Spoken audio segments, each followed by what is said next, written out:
آداب، میں ہوں وسعت اللہ خان اور میرے ساتھ ہیں زرار کھوڑو۔ ذرا دیر بعد ہم ورلڈ کپ فٹ بال کی بھی بات کریں گے، جو اب لگتا ہے کہ ایک سیاسی سرکس اور متنازع ٹورنامنٹ بنتا جا رہا ہے۔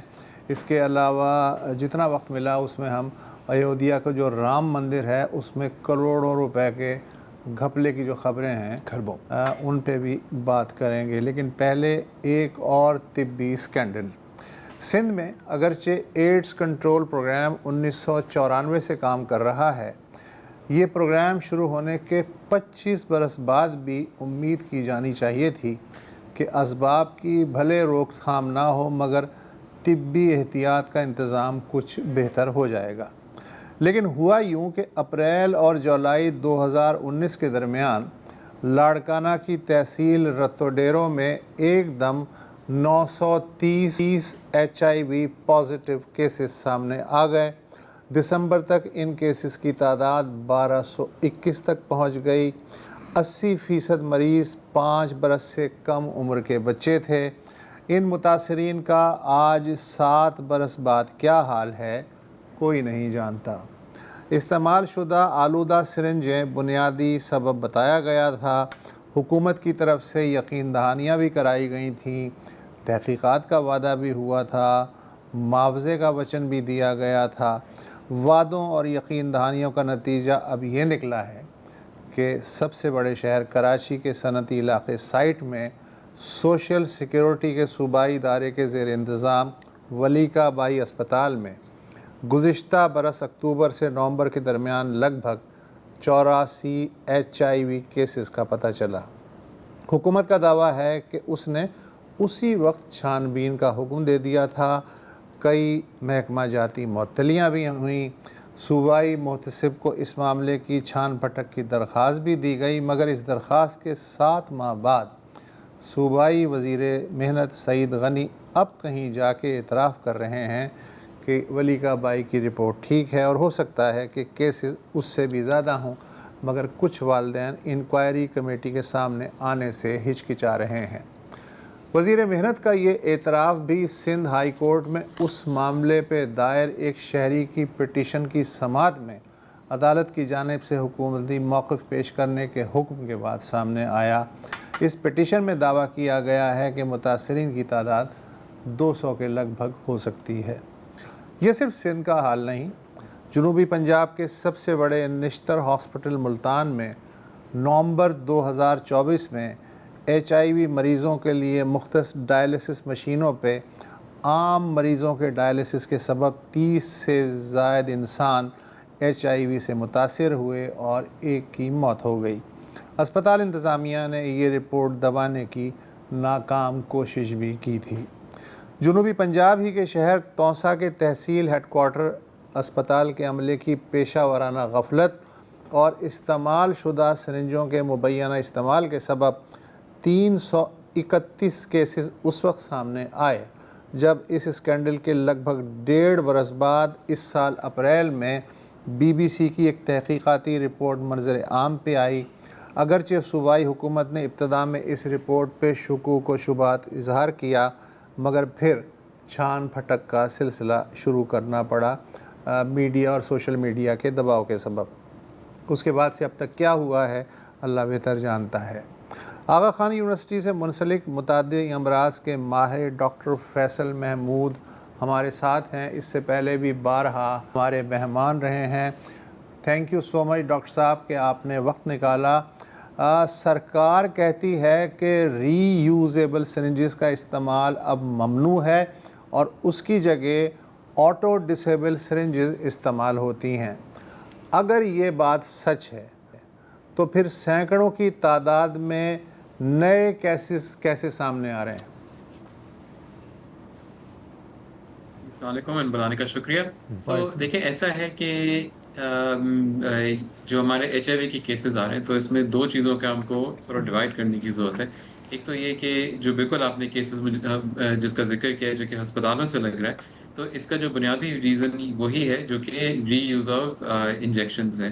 مگر یاد رکھیں کہ ری یوز انجیکشن جو ہوتا ہے یہ ایسا نہیں ہے کہ ایک بندے کو آپ نے بار بار